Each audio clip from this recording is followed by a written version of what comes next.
Bom dia, amantes da história de todo o Brasil! Estamos aqui com mais um dos podcasts mais esperados da semana. Interrompemos a Copa mais uma vez para o quê? Continuar com o nosso estudo maravilhoso de história dos Estados Unidos. Eu sou a Adriene, como vocês já sabem, o número um da chamada. Eu sou o Hugo. E agora a gente vai voltar àquela questão novamente da retomando a independência, não é mesmo? E dando sequência ao que a gente planejou, dando corpo, né? Agora a essa sociedade americana, que tem como tópico agora em si a própria sociedade e a formação de algumas características que vão ser muito importantes porque a gente deixou planejado que no terceiro vídeo a gente vai concluir, de certa forma, como que era a situação perante os outros países dos Estados Unidos na Primeira Guerra, que é aquele conceito que a gente vai trabalhar melhor de hegemonia continental, não é mesmo? Então, para entender que é no âmbito, aliás, da economia e da política, né? Mas que a gente, no caso, vai focar. Enquanto agora a gente vai focar a sociologia. E a gente vai a sociedade, aliás, perdão, partindo da relação da independência com o que foi denominado Era dos Bons Costumes. E para a gente trabalhar isso, primeiro a gente está vendo agora, tem como referência agora essa imagem. É um retrato dos cidadãos de Boston. Eles estão pagando impostos em 1774. E assim, é uma imagem que demonstra um conteúdo assim bem agressivo, porque esses cidadãos, eles estão derramando chá quente em um funcionário britânico. E ele está caracterizado na cabeça por um selo. Então, tipo, remete àquelas questões que a gente abordou no podcast passado, né? Das leis que a gente tratou. E uma delas foi a lei do selo, outra lei foi a lei do chá. Então, essa imagem diz muito a respeito disso. Essa imagem também, ela fala, assim, ela relaciona-se um pouco ao próprio nome do podcast que a gente colocou, que é o Sons of Liberty, que significa Filhos da Liberdade. E o que que é? Era uma organização secreta no início, dos patriotas norte-americanos, né? Secreta, mas assim, muitos patriotas foram reconhecidos. Tem vários nomes, como Jamie Otts, tem Samuel Adams, enfim, são várias pessoas que a gente assim conhece, que são grandes figuras norte-americanas, mas era uma organização secreta, ela era originária das 13 colônias durante a Revolução Americana. Então foi uma organização que ela veio na condição das pré-condições da independência, né, que a gente tinha tratado no podcast passado. E esse Sons of Liberty é engraçado que ele vem também na Guerra Civil Americana que a gente vai tratar hoje. E ele vem de uma forma bem diferente, porque diferentemente do que a gente vê no Sons of Liberty da época pré-independência, essa organização da Guerra Civil, ela é representada hierarquicamente e ela é altamente doutrinária. O Sons of Liberty original, eles tinham o intuito de mudar a atitude política frente ao governo britânico e tal. Então, eles divergiam dos meios usados para as especificidades finais. Então, quer dizer que os membros, eles tinham o intuito, normalmente, de não usar um caráter militar, como aconteceu Na guerra de independência. Isso, na Guerra de Independência. Então, é bem diferente justamente por essa questão. Porque os primeiros, eles tinham essa questão de que eles saíram até como os grandes patriotas e líderes desse novo país, porque eles não tinham esse intuito militar de cara, né? Que foi do século XVIII e tal. Eles tentaram evitar esses conflitos em larga escala. Já o segundo, eles planejavam esses conflitos dessas grandes proporções. Eles recolhiam, distribuíam armas e munições para os seus membros. E fez com que esses segundos da guerra civil, que a gente vai ver agora ainda, daqui a pouco, eles fossem considerados até mesmo traidores, eles fossem acusados de traição. Então é bem interessante ver a diferença de um grupo para o outro, que tem o mesmo nome em dois momentos políticos bem diferentes dos Estados Unidos. E serve de relação, né, para a gente trazer agora a segunda imagem, que tem muito a ver com essa relação da independência que a primeira imagem trouxe com a era dos bons costumes que está agora representada para vocês. Por que a gente está colocando essa representação da era dos bons costumes por essa foto? Primeiro que, analisando alguns detalhes, a gente consegue ver a presença de vários produtos comerciais e um ânimo, de certa forma, de forma generalizada, exaltado. Então, a gente consegue entender, pela própria tradução do que foi chamado esse período, desde a independência, de 1776 até 1850. Apesar dos Estados Unidos, depois da Guerra Civil, da Guerra de Independência, ter saído fragilizado e, de certa forma, acho que a palavra é essa, fragilizado, foi definindo uma era de bons costumes, porque, de certa forma, nesse período, como a imagem bem representa, era mesmo essa sensação de ser uma época boa, porque, dentre muitos fatores, houve um desenvolvimento econômico e demográfico. Houve o diferencial próprio desse período que a Constituição já estava promulgada. Então, a definição dos direitos, a declaração, aliás, dos direitos civis, aquele apego à propriedade, à moralidade e à liberdade já estava todo trabalhado nesse contexto, ou melhor, estava sendo trabalhado. Por isso que eu foco aqui a sociedade. Esses conceitos, essas ideias estão muito atrelados à formação e consolidação daquela nacionalidade e daquela identidade nacional que se estava formando até então. E é o pré-contexto, né, da Guerra de Secessão que a gente vai alcançar hoje. Então a gente começa dando os primeiros passos dessas questões, a era do Good Feelings. Sim, esses good feelings, eles foram escritos primeiramente, pela primeira vez, num jornal chamado Boston Columbia Sentinel.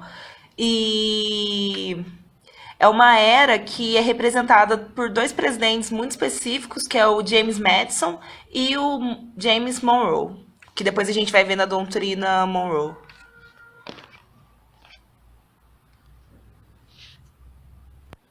Então, agora a gente vai, para dar sequência, fazer referência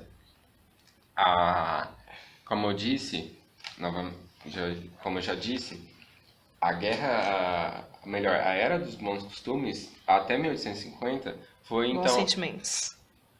dos bons sentimentos. Ela, como eu falei, até 1850 ela vai ser esse contexto que vai dar origem à Guerra de Secessão. Então, para a gente entender melhor algumas questões, além da questão social, que começa a se direcionar uma sociedade industrial, a gente tem umas questões políticas e econômicas que vão dar origem à Guerra de Secessão.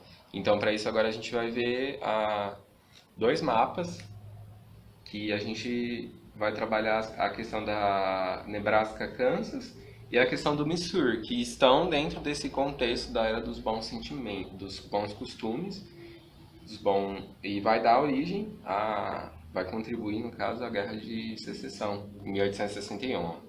Está perto, 1850 e 1861. Por quê? Porque já na questão do Missouri, não é mesmo?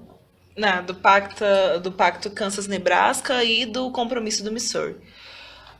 O compromisso do Missouri, ele foi basicamente, né, a gente vai ver o mapa aí, vocês vão ver que ele se trata de um paralelo. Ai, 36. Então, gente, o compromisso do Missouri, ele diz respeito de um estado norte-americano que antes de ser um estado era um território. Porque nos Estados Unidos funcionava assim. Primeiro a gente tinha as 13 colônias e depois a gente foi, a federação foi angariando estados conforme os territórios se tornavam estados. Para os territórios se tornarem estados, eles tinham que fazer uma petição e eles tinham que ter uma quantidade boa, assim, populacional, para que pudesse ganhasse o estado de estados. O status de estados, na verdade. Aí o que acontece? O território do Missouri, até 1818, ele ainda era um território. E foi nesse momento que o Congresso americano elevou ele a uma categoria de estado norte-americano. O maior problema disso tudo é que ele utilizava majoritariamente a mão de obra escrava, porque era comum ter grandes latifúndios no território do Missouri, que era no sul e tal. E a gente sabe, né, pela questão norte-sul, que a gente vai ver um pouquinho mais na Guerra de Secessão, quando a gente for ver as fontes relativas a esse período, que o norte ele é muito marcado pela industrialização, que é mais rápida do que a do sul, e também pela liberação de vários territórios que deixaram de ser escravos muito antes do ato emancipatório geral que libera a escravidão. Até porque enquanto o norte estava se industrializando, assim, tipo, numa velocidade maior, o sul, o que estava sendo disseminado pelo desenvolvimento do plantation de algodão, era a escravidão. Então, de certa forma, as atividades comerciais também aí ajudaram a estabelecer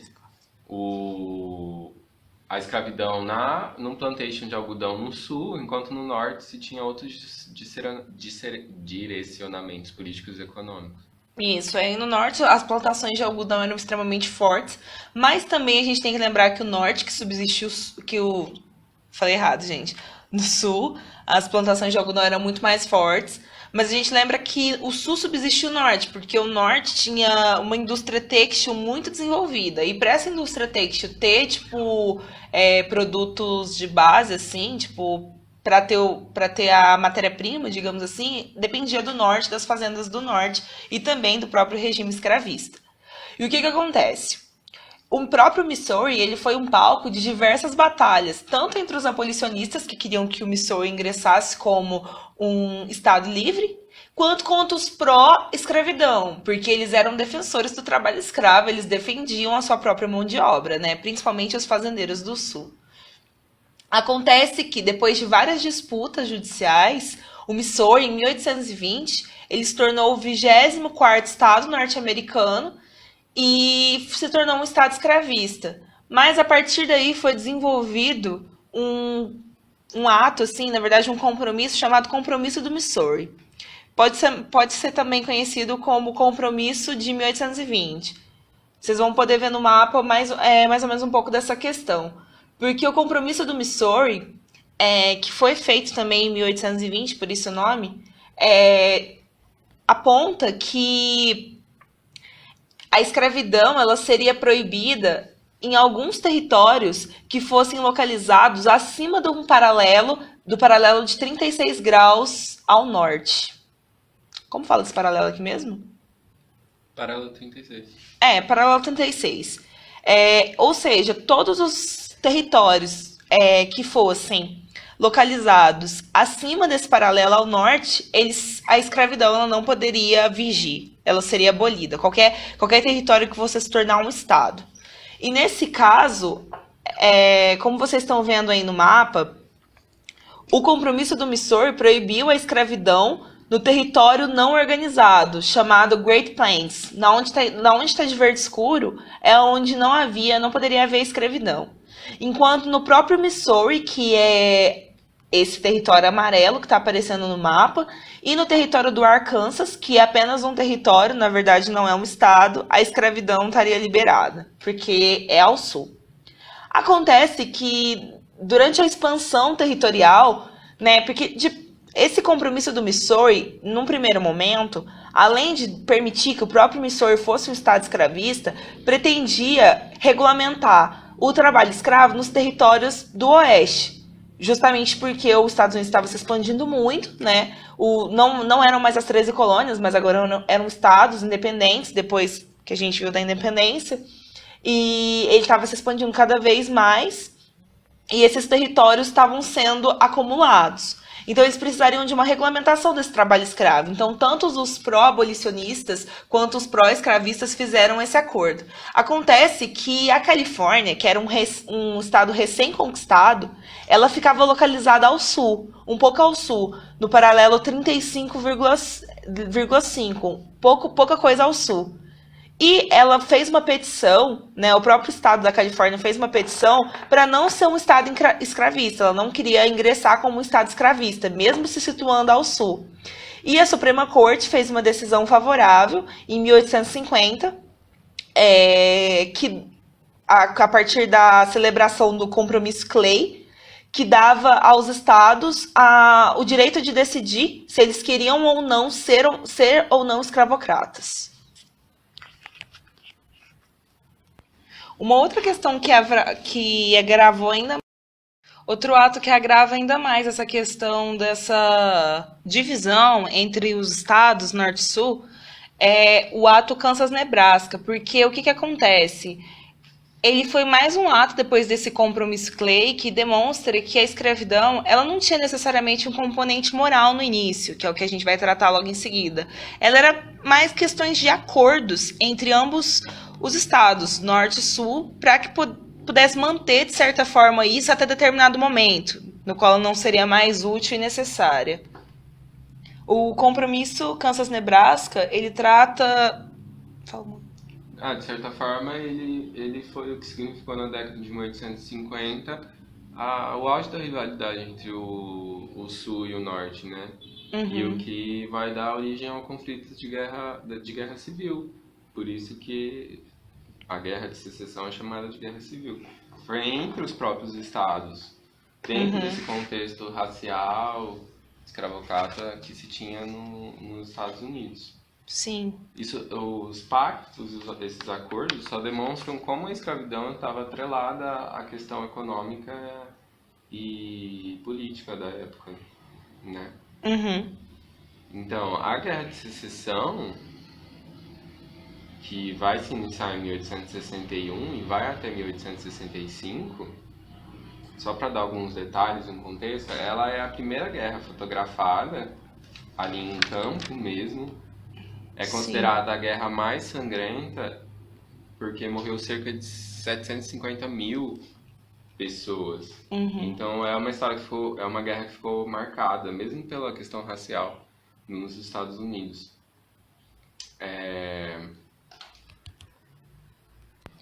E como o Hugo falou, a Guerra de Secessão ela foi uma das primeiras guerras da história a ser registradas. E ela também foi a guerra mais violenta dos Estados Unidos. Vai estar passando várias fotos aí no momento agora. É isso que vocês têm que atentar, como que aquela realidade foi conturbada e serviu de contexto para a emancipação da escravidão, né? Isso. Essas fotos elas são provenientes de uma exposição que é de 2013, que ocorreu no Metropolitan Museum of Arts de Nova York, nos Estados Unidos.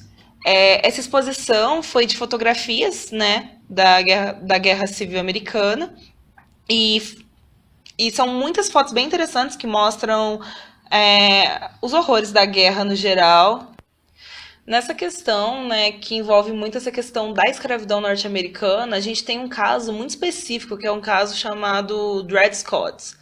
O Dred Scott, ele foi um escravo afro-estadunidense que ele tentou obter a liberdade dele em um caso julgado pela Suprema Corte norte-americana em 1857, mas ela foi negada. E ela retrata muito essa questão do compromisso do Missouri em relação à questão de escravos que iam do território do norte, do sul para o norte, né?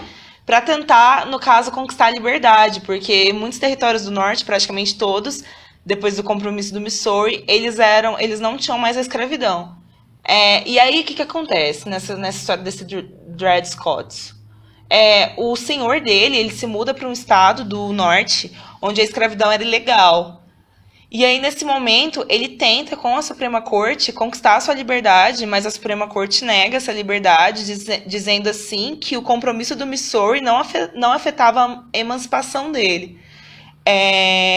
Justamente porque não era considerado, não era concedido aos negros a cidadania.